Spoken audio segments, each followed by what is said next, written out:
I am an Asian American woman with short black hair wearing a white sweater. Writers and books would like to call attention to the complex and troubled history of the lands on which we live and work. We are recording this event from the unceded ancestral homelands of the Onondaga, or the people of the Great Hill. In English, they are known as the Seneca people, or the keeper of the Western Door. As I mentioned, this is disability justice in the literary landscape. As expressed by Naomi Ortiz, disability justice is the cross disability, sensory, intellectual, mental health, psychiatric, neurodiversity, physical/mobility, learning, etc. Framework that values access, self-determination, and an expectation of difference. To be included and part of a society is about being able to be our whole selves, or all of our identities together. Disability justice includes space for self-care, reflection, and hard discussions. Our panelists are Jennifer and Natalya Fink and Sonia Huber. Our moderator is Stephanie Woodward. Our authors' books will be available through Writers and Books' indie bookstore, Ampersand Books. I encourage you to read everyone's full bios on our website, www.wab.org. Thank you.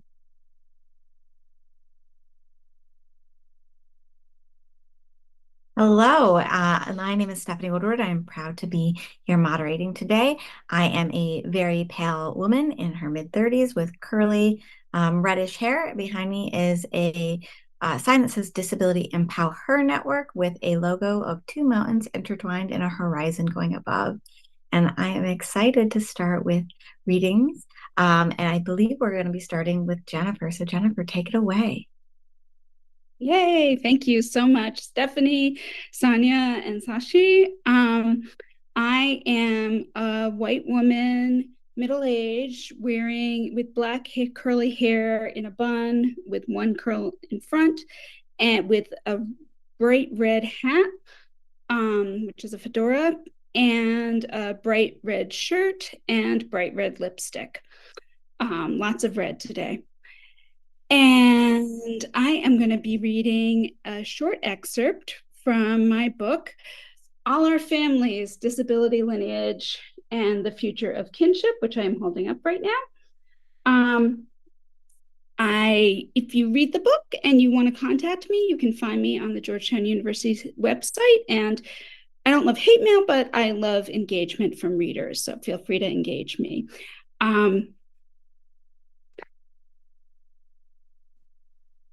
Before I start, I want to do a little thought experiment with the folks here on the Zoom and with you out in TV land, you folks who are going to be watching this later at the conference.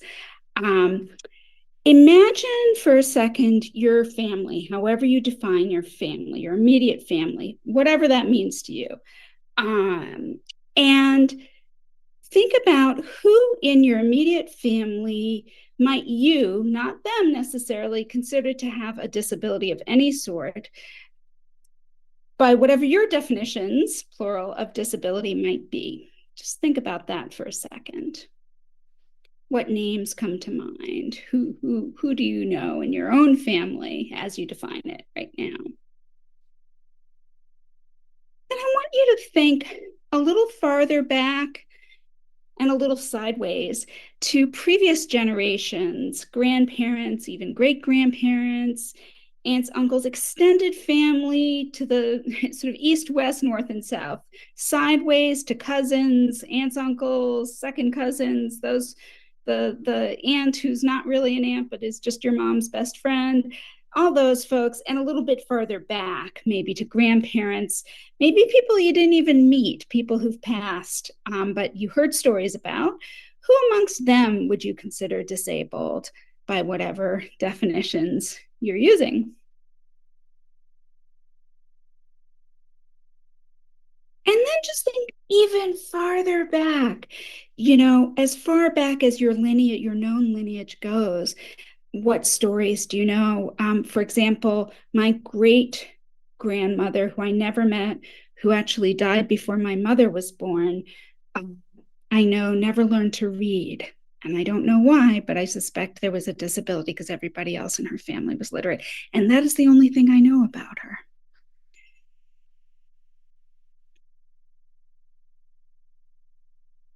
Okay, so what was that like? Anybody want to share?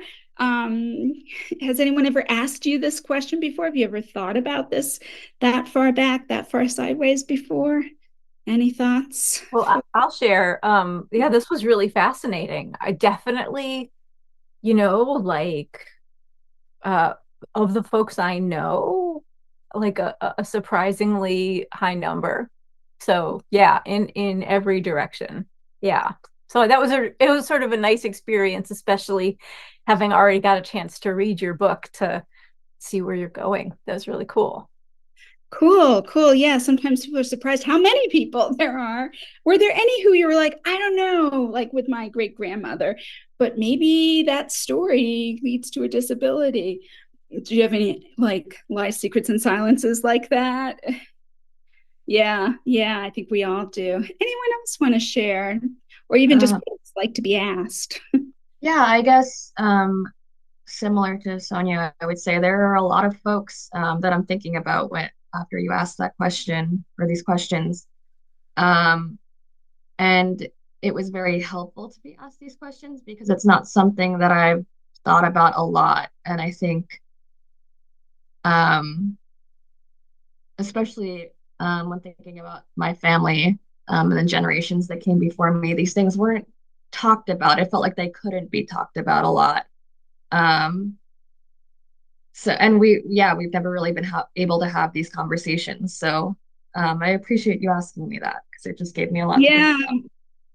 So I'm thinking when you're talking, like my daughter's grandparents on my partner's side are Korean immigrants. There was no word, there is now, but in their time growing up, and the mother-in-law is still alive, there was no word in Korean for autism, for example. So it existed in the family in previous generations, but there was literally no, it was so unspeakable. So, Yeah. right. So, and T.L. Lewis talks a lot about sort of the racialization of disability and how the word disability and that concept isn't even often used depending on the community because it's so stigmatizing.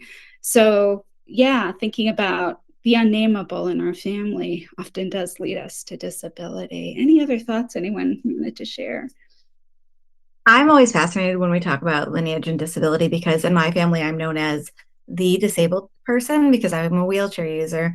But if you look to both of my siblings, they have mental health disabilities. My mother has a mental health disability. My dad had extreme asthma to the point where it was a disability. Um, but I was the only one that was identified as disabled. And I find that to just be a fascinating thing. And to this day, my mom will tell me all about her therapy appointments but will not identify with the word disabled. So I really appreciate this discussion. And one thing I like to think about is I only knew my like grandparents in their age when they were grandparents. Yeah. They certainly had disabilities that came with age, but I wonder what other disabilities perhaps did not come with age that were always just a part of them that I didn't get to experience or that I always attributed to age when perhaps it wasn't. These are exactly everything you guys all said. Are exactly the questions that animated my project, All Our Families, Disability Lineage, whoops, and the Future of Kinship. Um, and it really came out of the experience of my daughter's diagnosis at age 2.5 with autism and how I experienced that as traumatic. And it was almost expected that I would, and unprecedented, unfamiliar and unfamilial, right? It's sort of outside the fabric of the story of our family. And when I started reflecting, years on, I realized that was a lie. That was an ableist fiction that covered over a lot of stuff that made us feel this sense of trauma and rupture and separation. So all the experiences you're talking about were mine in some sense. So let me tell you the story and then we can talk some more. All right. And thank you so much for sharing that. And I hope the folks listening to this will also, do the little thought experiment and think about your own disability lineage. I'm 7. I'm searching the basement of my grandparents' cavernous Long Island home, looking for my lost cousin in the boxes of old photo albums. Cousin, I call, wishing I knew his name. cousin? The details are vague. I know he's a boy and that he has an extra chromosome, something called Down syndrome, and was separated from our family at birth. I'm a geneticist's daughter. I know that chromosomes, especially that extra one, are important.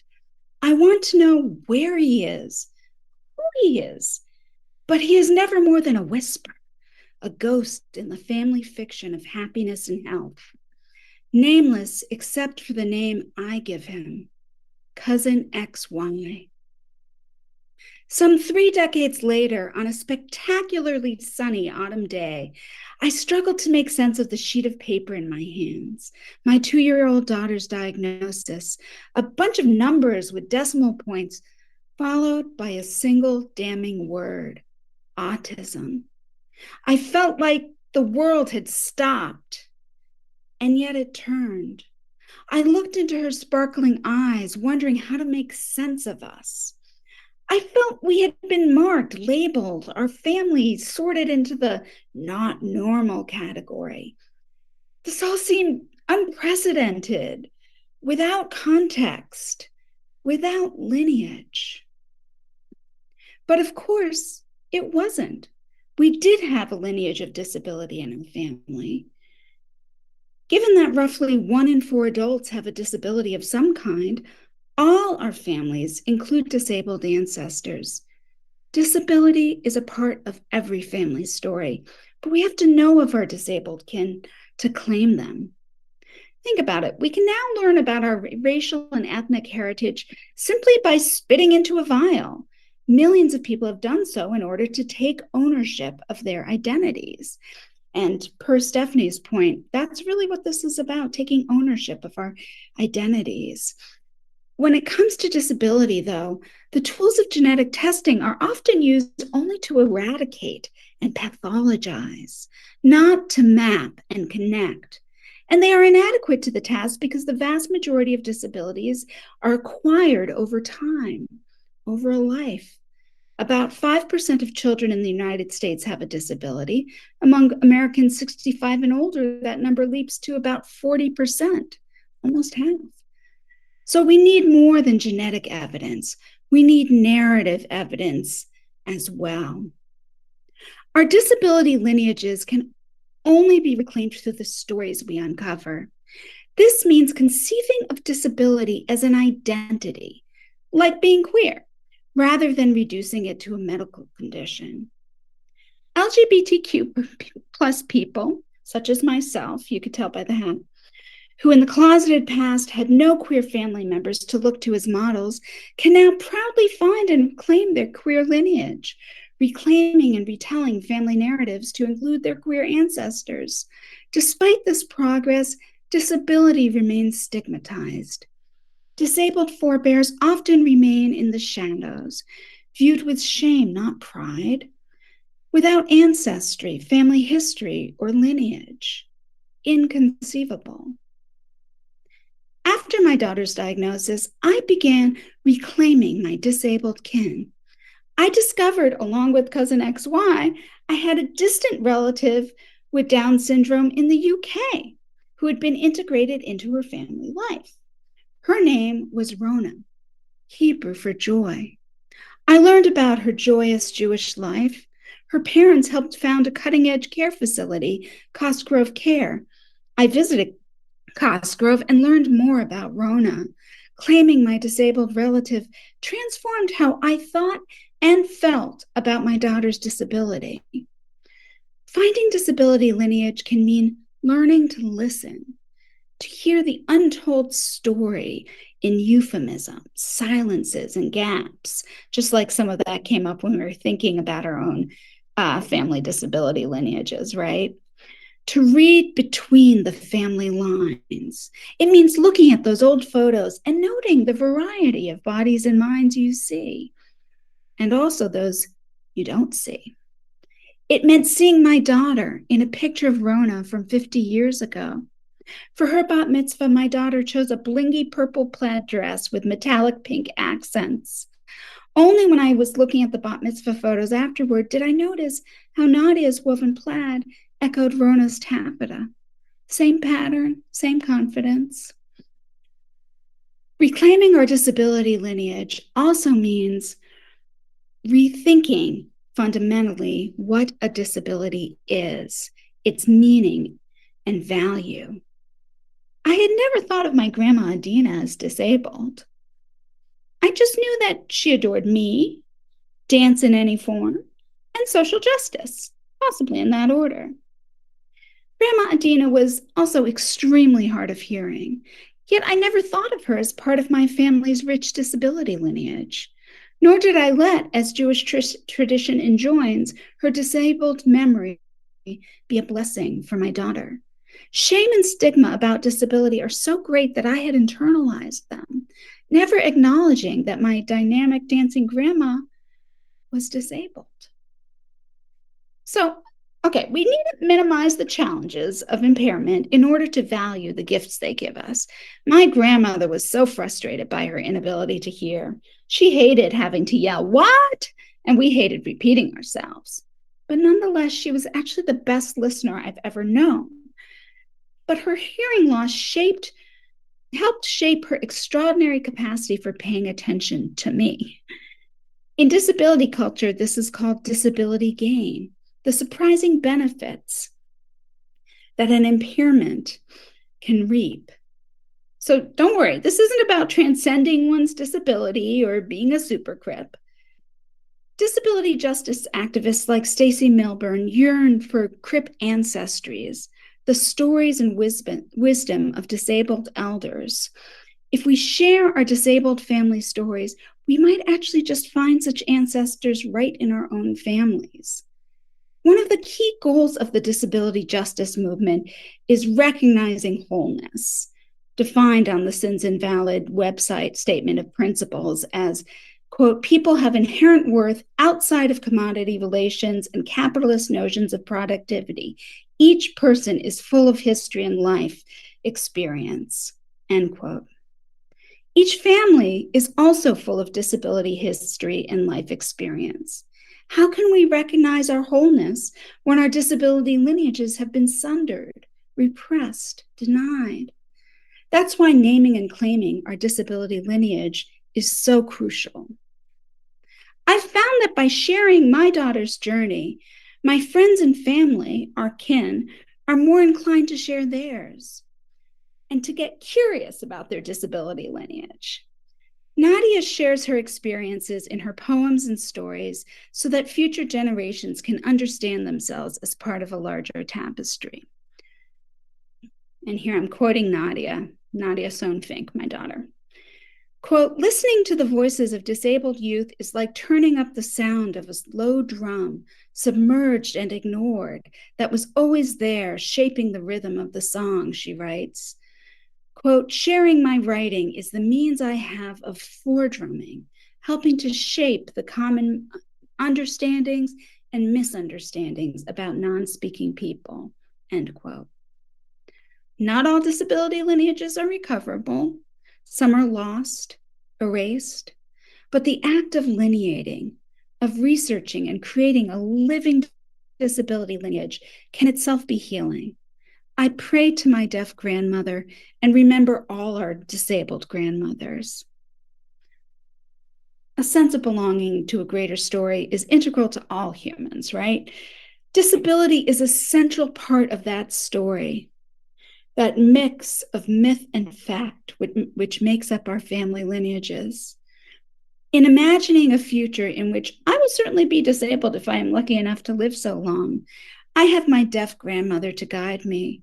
I have Rona in all her taffeta sass to help me better understand and care for my daughter. And I have cousin XY.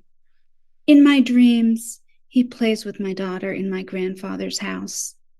He has her eyes. Thank you.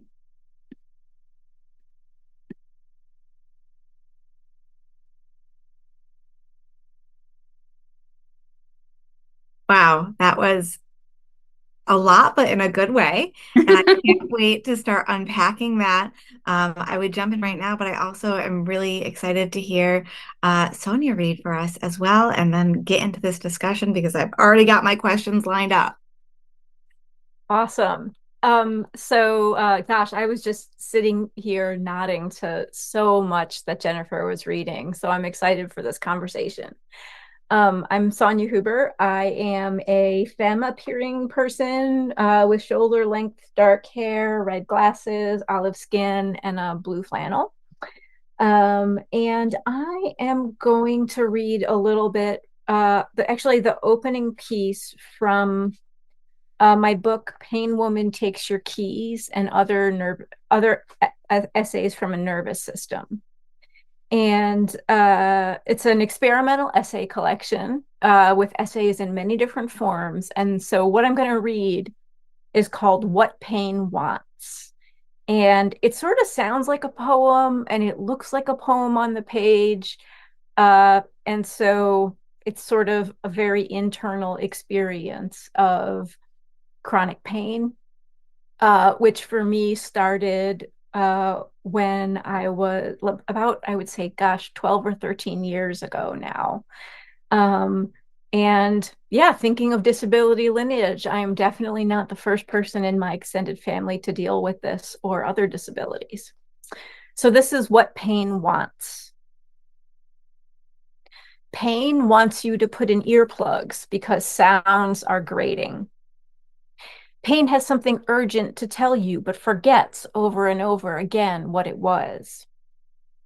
Pain tells you to put your laptop in the refrigerator. Pain runs into walls at 45-degree angles and ricochets back into the center of the room. Pain resents being personified or anthropomorphized. Pain is a four-dimensional person with fractal intelligence. Pain wants to be taken to an arts and crafts store. Pain likes to start big projects and not finish them. Pain wants to clean one countertop. Pain asks you to break itself up into neat square segments like a chocolate bar. Pain makes a hissing, popping hum like high-tension power lines. Pain has ambition, but is utterly unfocused. Pain will get its revenge if you ignore it, but sometimes forgets what it was angry about. Pain wants to watch a different channel than you do on TV. Pain looks at you with the inscrutable eyes and thin beak of an egret. Pain stubs out the cigarette of your to-do list. Pain will first try to do some things on that list, but will end up with socks on its antlers. Pain demands that you make eye contact with it and then sit utterly still. Pain folds the minutes into fascinating origami constructions with its long fingers. Pain leaves the meter running. Pain asks you to think about the breath flowing in and out of your lungs. Pain will ask you to do this 307 times today. Pain does not mean any harm to you. Pain is frustrated that it is trapped in a body that is ill-fitting for its unfolded shape. Pain has been born in the wrong universe. Pain is wild with grief at the discomfort it causes. Pain wants to collect bottle caps to show you the serrated edges, which will mean something it cannot explain. Pain keeps pointing to serrated edges and scalloped patterns, but cannot explain how these things will unlock it. Pain emphasizes that it is not a god, but then makes the symbol for neighbor over and over again, and you do not understand what it means. Pain puts its beaked head in its long-fingered wing hands in frustration and loneliness. Pain winks at you with its dot black eyes and tries to make the sign for I love you. Pain folds up its wings and legs and spindles quietly and blinks up at you when you say, I know. Pain understands that you cannot say I love you back, but that there is something bigger behind I love you that you do not have the words for. Pain also understands that the background to I love you is something like a highway. Pain licks at its hot spots like an anxious dog. Pain, when held in place, spirals down into drill bits, so it has to keep moving to prevent these punctures. Pain asks you to breathe deeply so that it can zing about and not get caught on the edges and corners of calendars, books, and electronic rectangles. Pain's favorite music is the steel drum, and its favorite flavor is fig. Pain prefers any texture in which tiny seeds are embedded. Pain shakes its head. No, it says, that is you who like that texture and will have nothing to do with spheres. Pain wants only for you to see where it starts and you stop, but you are a transparent bubble. Pain and its kind have waited patiently for humans to evolve into the fourth dimension, but they are worried the project is failing. Pain feels as though Earth's gravity is as strong as Jupiter's. Pain has something metallic in its bones and is captured by the magnetic core of our hot planet. Pain envies flesh and its soft strength and ease of movement. Pain inhabits curved, soft bodies in hopes of fluid movement and then cries when it breaks them. Pain would like French fries and Netflix. And I'll just share briefly because that's weird, I know, that I wrote this whole book, sat down at my desk while I was in pain. And what I was really doing as I was writing and collecting phrases was to try and think about and think into what the experience of pain meant in my life, rather than sort of, reject it as a crushing experience. It definitely was crushing when I first became disabled. And so my mission was to actually watch as pain changed my life and to approach it with a little playfulness, and to try and think about the ways in which pain asked me to think and navigate differently through the world. So I'm happy to talk about more about that when we have our conversation.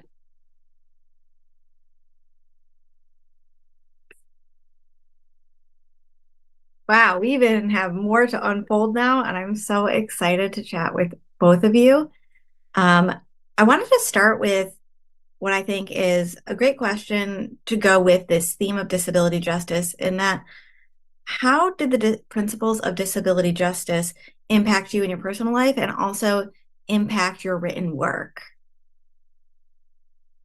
And you guys can like rock, paper, scissors to go first or fight for it, anything you like. I'll go. We're both so excited.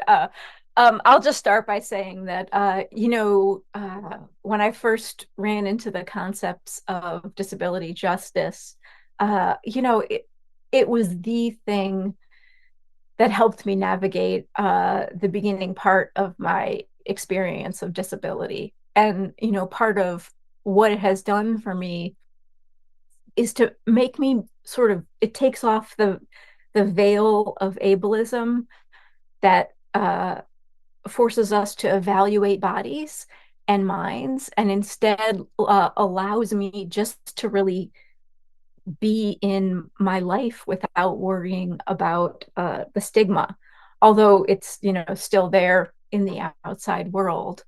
But I've really been influenced by writers like Alice Wong and so many others. And she talks about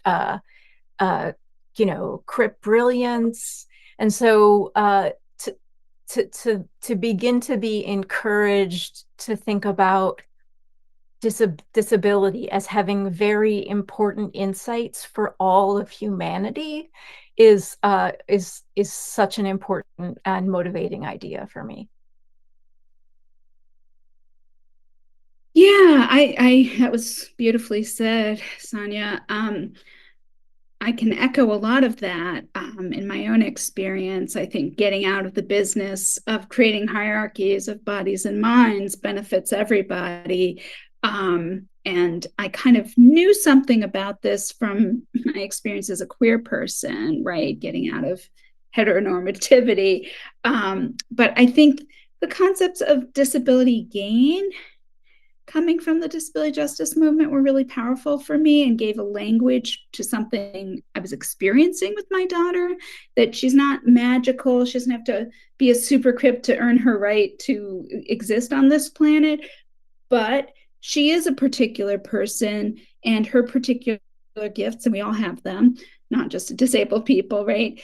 Can't be extricated from her autism. They're wrapped up in it, just as my particular gifts are wrapped up in my queerness in ways that I can't and wouldn't want to disaggregate. So I think for me that sense of wholeness that I was talking about is something hard won for me, I think, and my family. And I then was thinking about what we're doing here, and sort of instead of referencing everything to the so-called non-disabled or temporarily non-disabled world, Mingus calls it access intimacy. I think valuing our community, valuing our relationships with each other, valuing relationships sort of rooted in our mutual understanding of disability, that's really been important to me and comes out of the disability justice movement. And then that kind of feeds my ability to be an advocate in the world, right? And, fight for our rights, but coming from a place where we already value ourselves. I think it's like fighting for your rights, but not for your value, because that's something we co-produce. So that's some of the ways I think disability justice ideas and rhetoric and community have worked for me. I'll say a shout out to all the non-extroverts, non-group people out there. I'm very talkative, but I'm an introvert, like profoundly. So ideas about community and like everything has to be collective are always like really scary for me, because that's just not my personality at all. And it took me a while to sort of find my place in that, part of what I do communally is this, and somebody else needs to organize the picnic. I might show up with my daughter, but I'm not the person who's going to be the big community builder, but I am in the sense of intellectual and creative community. So community can mean a lot of different things to different people. My neurotype, it's very hard to be in a room with a lot of people talking who I don't know, right? I'm not autistic, but I'm sort of autistic adjacent, right? And I often will be more comfortable with the autistic people in the room who don't want to be in that kind of thing, though some do, right? So I think finding ways into the community that didn't feel cookie cutter to me or prescriptive or kind of like a pre-existing, I think I had a pre-existing idea of what that kind of community would mean, and it's whatever we want it to mean for us, right? Whoops, you're muted, Steph. Yeah, I get so excited to talk, I forget to unmute. So as you all answer questions, it brings up more for me. But in order to be as accessible as possible, I just want to start by putting out some definitions every time I hear little things. So ableism, hopefully, many people are already familiar with the concept of ableism. I always say it's similar to all of our other isms, sexism, racism, that by nature of having a disability, we are defined as less than non-disabled people. And then when you internalize that ableism, that is when the world tells you you're not good enough every single day, you start to believe them. So just starting with that, and of course, if you have your own definitions of ableism you want to throw in at some point, I will not stop you. I welcome all of the definitions. But with both of you, both in the excerpts and in the discussion, I'm hearing a lot about disability stigma, but also in this disability, almost pride. And there can be a dance with that. it's not always easy to be proud, particularly if you're in pain or if part of your disability means that you are hospitalized and you have to go through surgeries or procedures. How did you balance that? And also, it just kept coming back to Laura Hershey's "You Get Proud by Practicing." And did that, the idea of practicing your pride, come into any of this as you have grown in disability world and also in your writing? Oh, Jennifer, the mute thing. I'm telling you, it'll get us every time. Sorry about that. I can jump in on that one. I felt ashamed, and then I felt ashamed of my shame. Because who wants to feel ashamed of their own child? Like, what is that's like being the worst parent in the world, right? So I think I had to acknowledge it. It was like scary to even acknowledge the shame. And I think holding the complexity of pride, of something that can be challenging and difficult and have some inherent challenges as well as social challenges. I think holding all of that, yeah, it requires practice, and you do it in community. You can't do it alone, is my sense. I really do think that that piece of it, I kind of borrowed from my queer identity, and a particular kind of queer identity that's specific to my generation of coming of age and coming out as a queer person at the height of the AIDS crisis. Right? There was nobody more pathologized than a gay person. It was like the worst thing you could be because everyone's homophobic in a homophobic heteronormative society. And then you're coming out and coming of age as a queer person while there's a plague that only hits you. Right? And yet you're supposed to be proud. That's really complex for 18-year-old Jennifer. So I think having gone through that and come out the other end, right? That gave me a lot of lived experience of holding that kind of complexity and saying, yeah, no, I am proud and it's painful. My pride actually makes me fight for treatment and cure of HIV, right? It's the shame that makes you closeted and not move treatment forward. So, and I sometimes do see sort of anti-medical stuff in disability worlds and get a little like, you can critique the medical establishment and fight for treatment, and value your life as it is and want things to make it better. All of that at once. And that's complicated, to ask kids to do, right? My daughter is I was going to say 16, she just turned 17, and their day she's very annoyed, that we went to a restaurant the other day and they could see she was non-speaking and they assumed she was nonverbal. And she proceeded to like have a conversation with the waiter on her letterboard that the waiter was very surprised by, right? But she was annoyed, like she's frustrated. So I think,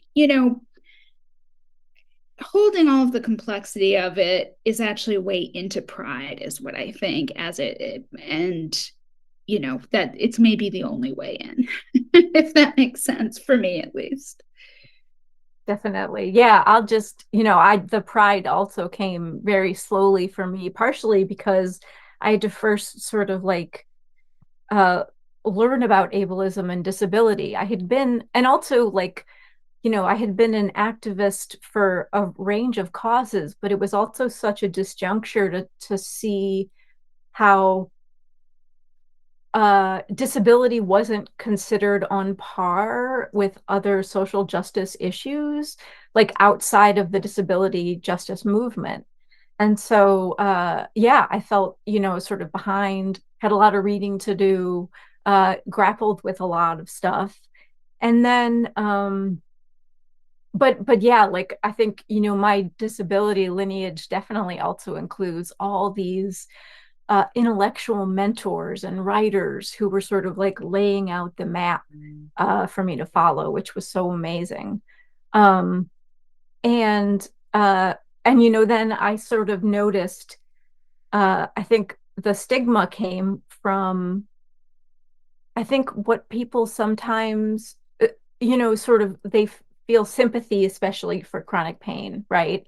But the way that I would encounter that would be on days that I would have to walk with a cane.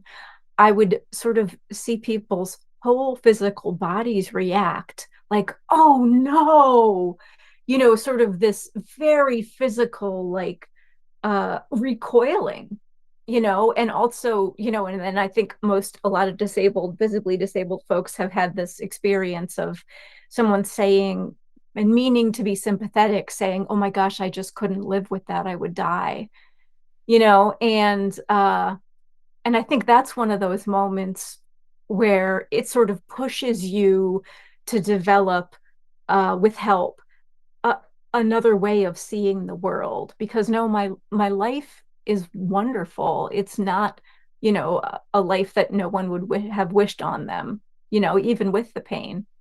So that sort of spurred me to say, what is the other alternative? Because being sort of shrouded in this cloud of uh, concern and pity just was not what I wanted, or not helpful. And so, yeah, I also, then did a lot of the thinking and adapting as I got into my diagnosis and learned about disability. I then found that in retrospect, I had been building a map for myself so that I could then, when other people had a new disability to deal with, I would say, oh, well, here's what this is like, right?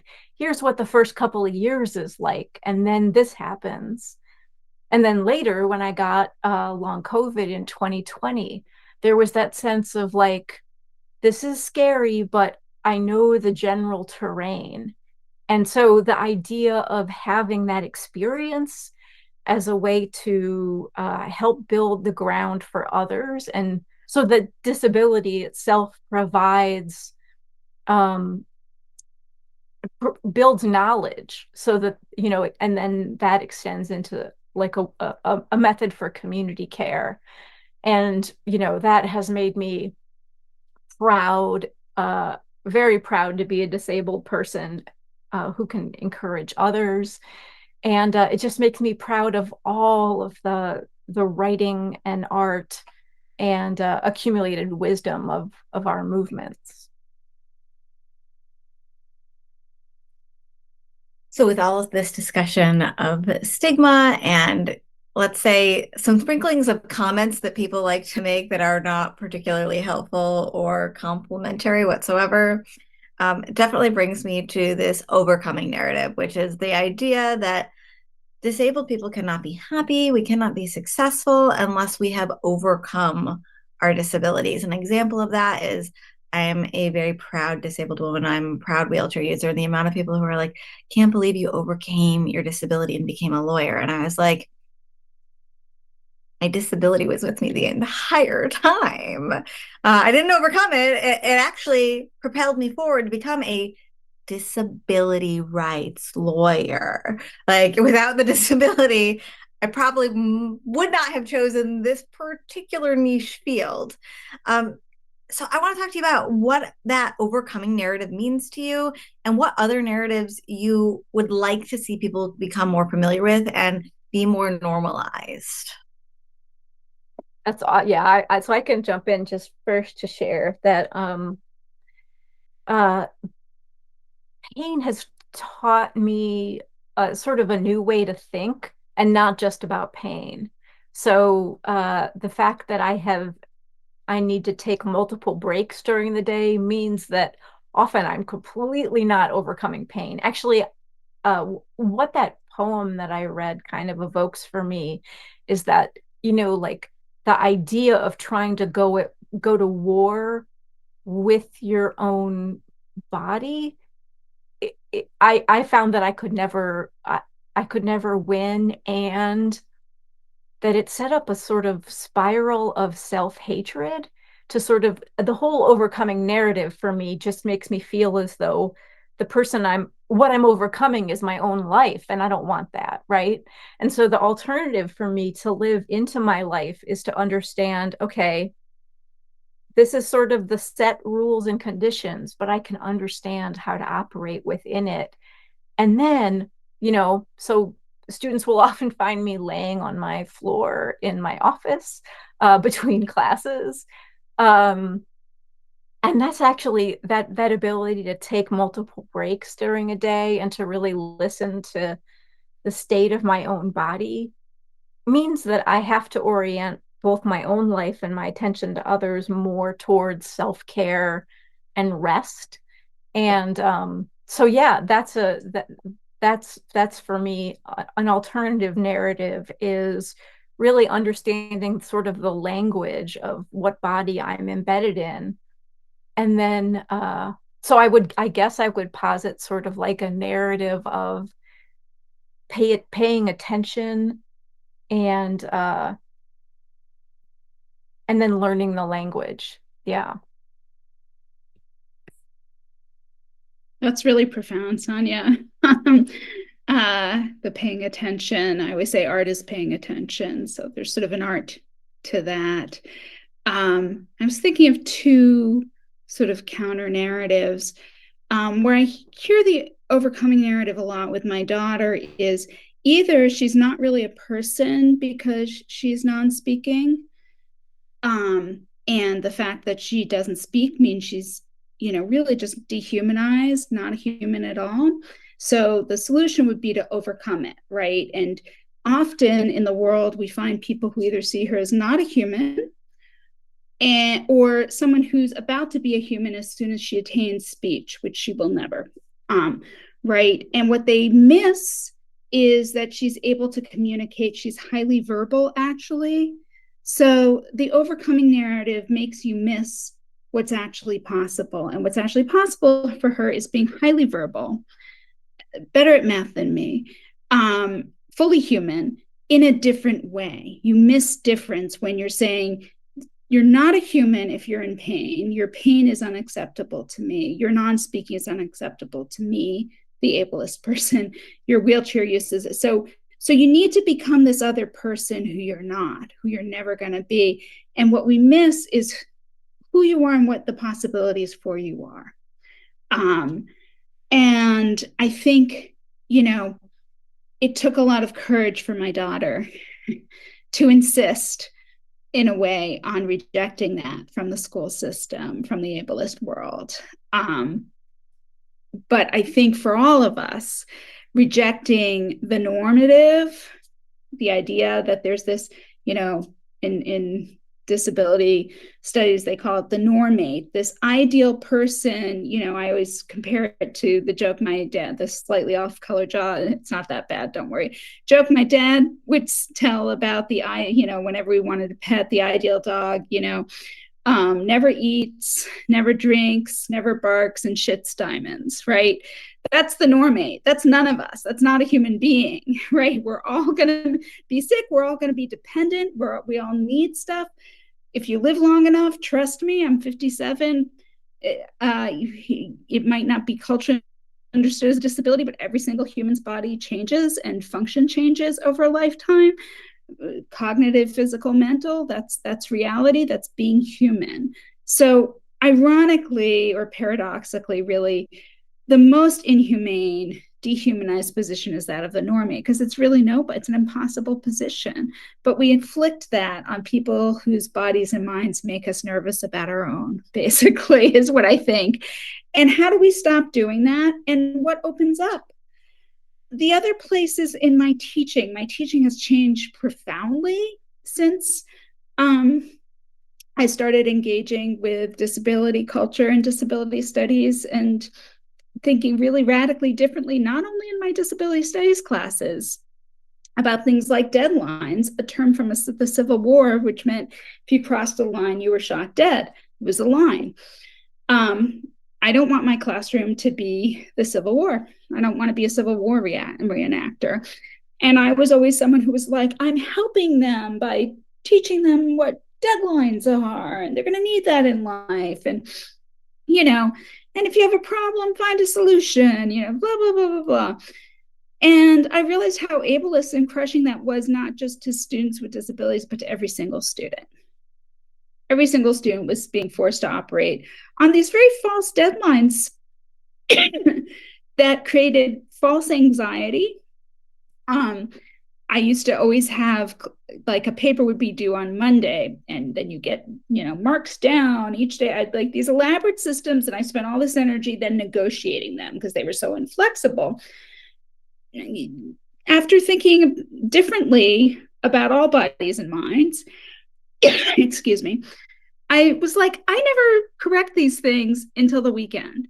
So we're still going to have, it's not like I'm, rushing home Monday night to correct the papers, right? So Monday's the deadline.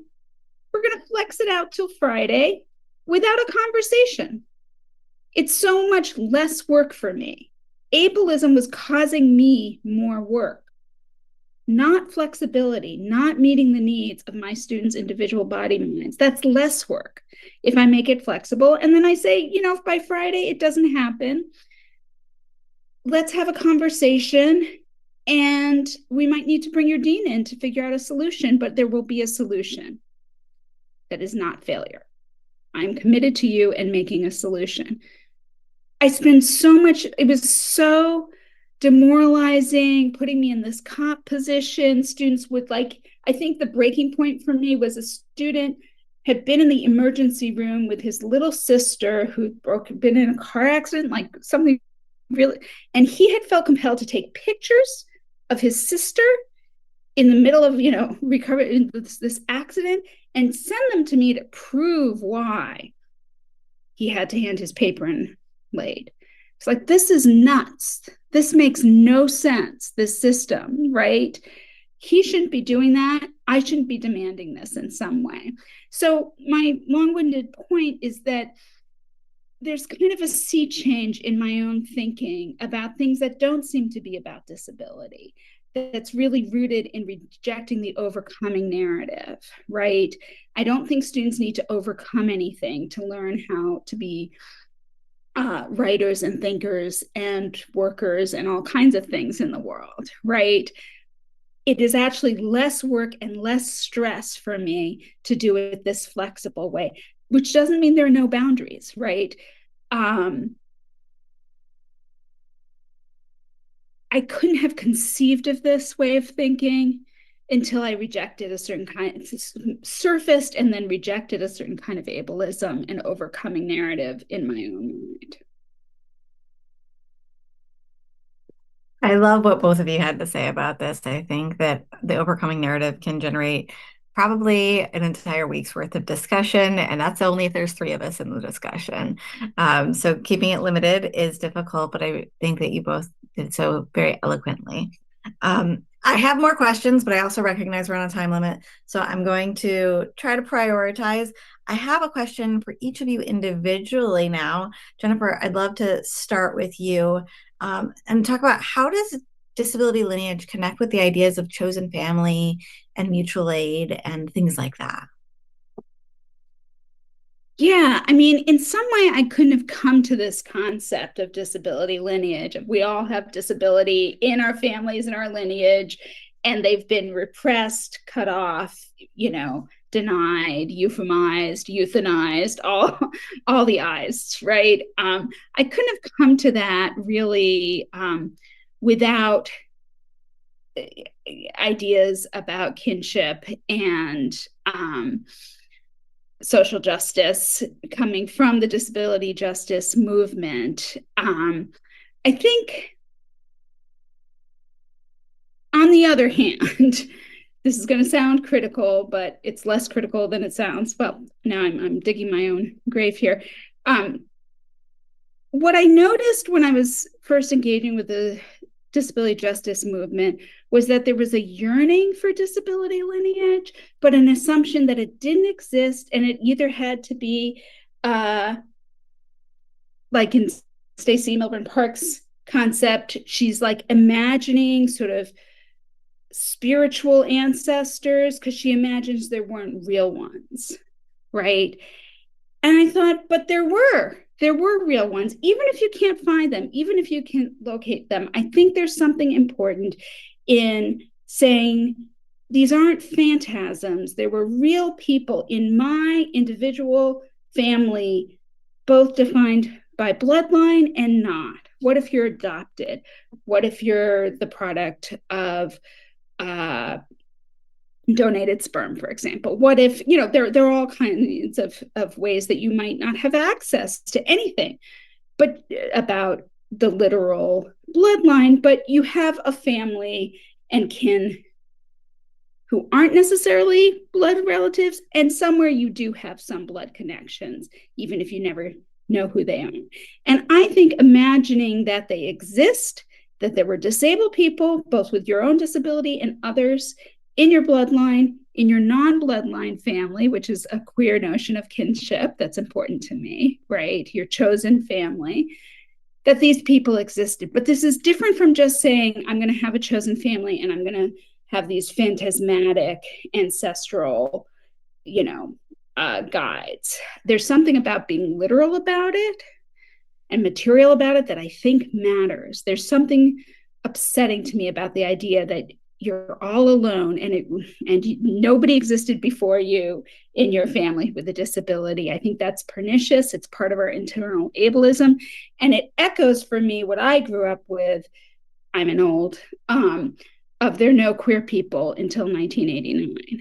Like, really?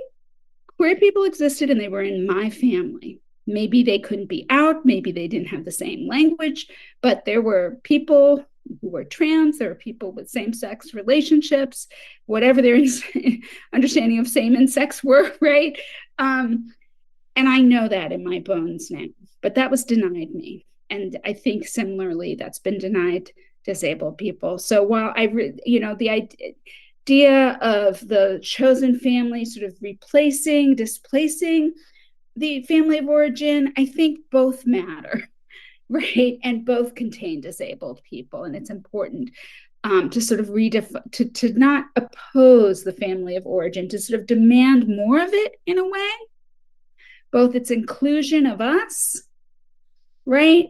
And here and now, and our imagining of its past and who was in it. So that's kind of where I end up with that. Mutual aid is very exciting. It is also replacing individual solutions for state solutions, for political solutions. And I'm very leery about the sort of American libertarian mindset that infects all of us. Like ableism, I think it's inside all of us. So it's exciting and new, but I really, in my book, argue against relying on that in place of demanding, and I mean it, demanding that our educational systems, our systems of care change now. So that's sort of a whole other conversation that I take up in my book, but it's related to this idea that we can't depend on our families of origin. So we have to create, well, we should be able to, first of all, and we should expand what that even means. And we should assume that they include us, and they always included disabled people. I love that you're already changing my frame of thought, like especially when I think about my disability ancestors, I never think about my actual lineage. I think about I'm a big protester, so I think about the disability protesters who have come before me and who have done incredible things to advance the rights of people with disabilities. I don't think about in my own bloodline because perhaps they didn't live with the same disability pride that I expect all disabled people to live with, and therefore I don't see them as my disability lineage, which they very much are. When we're talking now to Sonia, I have a whole different question for you about the spoon theory. And for anyone who's not familiar, spoon theory, hopefully Sonia can explain it even better than me, is let's say a person only has 5 spoons per day. And everybody's energy level can be different, or perhaps pain level. So what might take me 1 spoon to just get out of bed and get dressed could take someone else 3 spoons. now they only have 2 spoons for the rest of the entire day. And what do you do with those spoons? And some people are just given more spoons in a day, and some people have less spoons. Check my silverware drawer. My spoons have been coming from hand-me-down spoons. So I don't even know how that impacts spoon theory, that most of my spoons are not new shiny spoons. So Sonia, how does this relate to pain, and did you write about spoon theory in your book, or how do you connect with all of that? Oh, yeah. I remember spoon theory being one of the first things I found on someone's blog to explain rheumatoid arthritis and like a whole other host of conditions. And I definitely connected with it because it's so visceral and like, it's like personal, the kitchen drawer, right? Everybody's got spoons, hopefully. So, yeah, I think I addressed it in my book. Um, and what it does and what it also helps me shift from, can I just push myself a little harder, which I think is sort of like the end kind of capitalist uh alternative, which is sort of saying like everyone should try harder and push through your resistance, right? To really think about like, what can our bodies comfortably give? What do they need in return? And so it was super helpful for me to kind of take off that capitalist induced shame about like, I just need a rest, right? And so I think it's very, very powerful. And I think a related thing that's been fascinating is to see spoon theory go outward beyond like the autoimmune community that it first was discussed within, and because it's useful for everyone, right? And so then I've also seen some conversation on social media like, this is appropriation, like we have a certain culture, this is what we use. When you're using it not in a way that centers disability, right? And so then all of the questions about like, do we want to donate this very helpful concept without sort of paying mind to its lineage and where that piece of intelligence comes from? But yeah, I think it's remained super helpful, and it's sort of one of the first pieces of inheritance that you get. It's like, oh, welcome, welcome to the disability autoimmune section of the community. Here are your spoons. I love all of that. Now, I have 3 questions left, and I know we're limited on time, but I refuse to believe that we can't get to all 3 of them. Instead, I'm just going to pressure you to talk fast and give me your best answers. We've had the words disability gain thrown out at us a few times in this conversation. And so, for definition, I'm going to give you my best definitions. I call it the perks of being disabled, right? My perks of having extreme anxiety is I believe that it makes me a better lawyer because I think of everything that can go wrong, and I work to make sure I have those answers before the questions are ever asked. Or a simple perk of being a wheelchair user, I never have to iron or lint roll the back of my pants. Like that to me, big disability gain. Or when I am protesting, you can arrest a walking person pretty easy. Trying to arrest a girl in a 400-pound power wheelchair when she shuts it off can get real complicated. So I think there's lots of great disability gain. I want you guys to share with me, what are your favorite pieces of disability gain in your own life? I would say, as far as chronic pain, really just, that roadmap that I mentioned earlier, like it's kind of multi-purpose and it's useful for anything. So it's amazing how many, because chronic pain and autoimmune conditions are so widespread. It's amazing how many people get sent to me, sort of be like, how do you cope? And then I just sort of, it's a nice thing to get to explain sort of some of the mindset shifts that have worked for me. I get to lay down when I want to, and nobody can tell me not to, right? And, I feel like everyone should have that. Yes, snaps to naps, for sure. I think for me, the two I'm thinking of is I'm obsessed with language in all its forms. I'm a writer and English professor, and my daughter's non-speaking autism, her using a letterboard and iPad to communicate has sort of made me think about language in radically different ways. And just like ASL is a kind of language, the kind of poetry she writes, the way she communicates, not just how, is very distinct. It is a kind of language in and of itself. So I see that as disability gain for me personally and for world languages and poets. So that's one. I think the other kind of disability gain for me is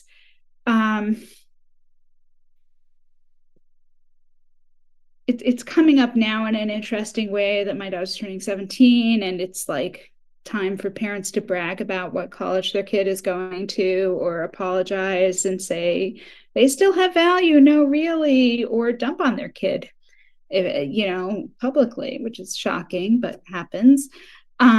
So it brought up again, sort of seeing your child as a commodity, expecting them to be like you, expecting a certain trajectory. I'm really comfortable. I want, all parents say they just want their kid to be happy.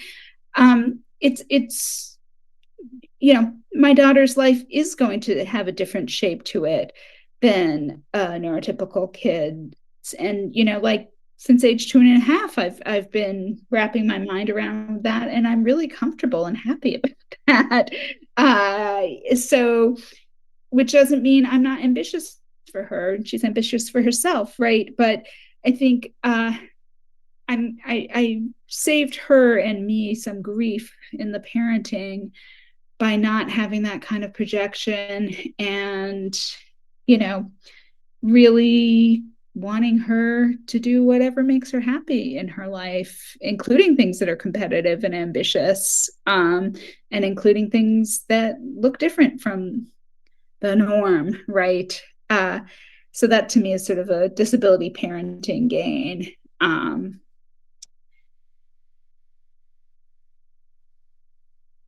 I love this. I love that we all see disability gain differently in our own lives, but there is gain to disability, which I think a lot of people who are either disabled and still not in that point of acceptance, or certainly not to pride yet, or non-disabled people don't see the gain. So I really appreciated that piece of the discussion. Almost to my last question, but my second to last question is, why is it important for us to ask disabled people about their own experiences of their disability? Yeah, I'll start with that. I mean, my gosh, I just thought of another disability gain, which is, like I feel like I'm very heady, and like pain makes me asks me to be in my body, which has led to so many wonderful things. So anyway, um that I had a friend who just asked me straight out a couple after as we were getting to know each other, just what is this like for you?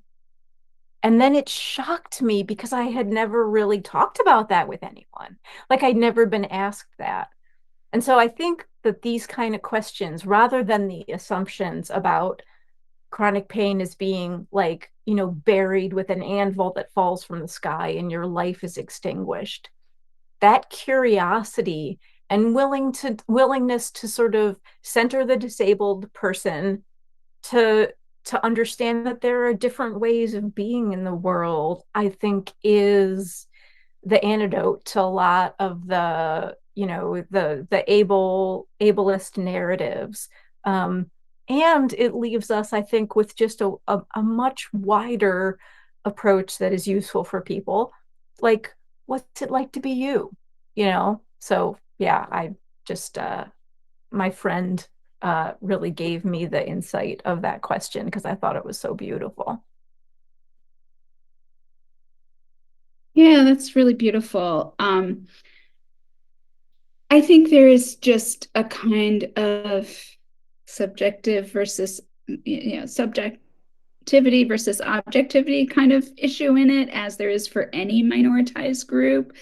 So, it's why do we need to listen to Black people about Black experience? Why do we need to listen to women about, to me, it's kind of the same thing in a lot of ways.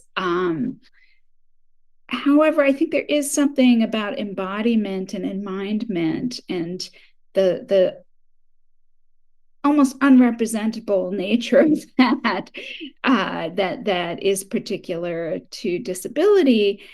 And I'm thinking about how last year I tore my glute, which is a very rare thing to do. Mostly like professional dancers and athletes do it. I tore my whole glute and I had this major surgery. And first I was in a boot, and then I was in a cane, and I needed to talk to my friends with mobility disabilities to understand my campus differently. Right? To know, oh, that building, just in very practical ways. And then also the things they wanted to say to me were very different than the people who made me, who looked in horror and said, oh my God, is it permanent? Who could only, I didn't feel like I had to absorb all this stuff from my disabled friends that I had to absorb, and colleagues that I had to absorb from so-called non-disabled folks. And I learned from people who had similar disabilities that were like what that lived experience was. And it did change something for me. After studying all the theory about visibility, apparent and non-apparent, it was still shocking to me when I was on the cane. People just treated me like I was a 90-year-old decrepit person who couldn't do anything for herself. The second the cane was gone, the same people who had been like opening the doors and, oh, honey, can I help you? Talking in a baby voice to me were so annoyed once they couldn't see the cane that I was walking slowly. They were tripping over me and cursing me out, right? And the different challenges of apparent, and non-apparent disabilities, I experienced it in my body in a way I had not, even though I've read all the books, I've listened to, what I mean? I listened to the podcasts. It was just so embodied for me, that difference that was really like, if I have the cane, one set of yucky things happens. And if I don't have the cane, another set of yucky things happens. Right. And on the other hand, the having that disability temporarily, besides giving me some insight in a lived way, it allowed me to kind of slow down for the first time in like 20 years. And even though, I've made a recovery, there's still less of an us them feeling that I have. However, unconsciously, like that my daughter is the disabled one and I'm not, right? I wrote my book before this. I think the language would change if I wrote it now, now that I've had that experience, and be richer in some way. I think that both of you have such illuminating answers, and I love hearing different perspectives on this. So thank you. And my very last question as we wrap up is, what's next for you?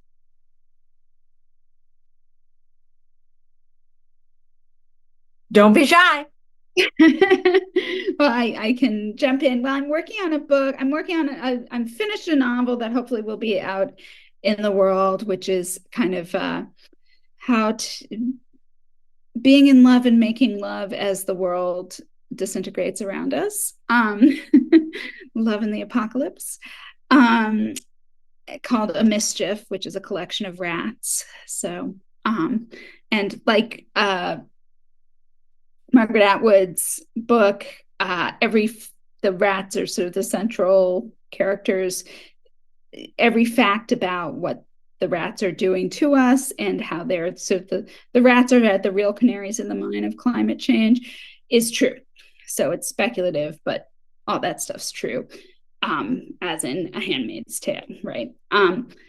So that's in the can. And then I'm working on a book that I actually went back to school for, and spent the past 2 years studying psychoanalysis at a psychoanalysis institute because I started reading Melanie Klein and rethinking how psychoanalysis might help us think differently about brains and neurodiversity, and how neurodiversity might help us think differently about psychoanalysis. So that's kind of a big project that I feel like I'm just at the beginning, kind of building on the work of neurotribes and other texts like that, but kind of returning to psychoanalysis through an autistic lens, and autism through a non-pathologizing Kleinian lens. So we'll see what happens with that. Stay tuned. Awesome. So I have I'm editing an anthology of essays responding to Sinead O'Connor, which comes out next year. And I've been working for a long time about sort of a place-based geography of inequality in Connecticut, which is where I live right now. And then I'm also doing a project that is about anxiety, goats, and rumination. So it's one of those books that I'm What like, do you love about that? I don't know how it's going to turn into a book, but it's like, it's a blob. Rats in love, goats and rumination. Wow, it sounds like you both have some really exciting stuff coming up, and I'm really intrigued by the goats and the rats. But I want to thank you both for your time today. It's been incredible to share conversation, to share space, to share ideas with both of you.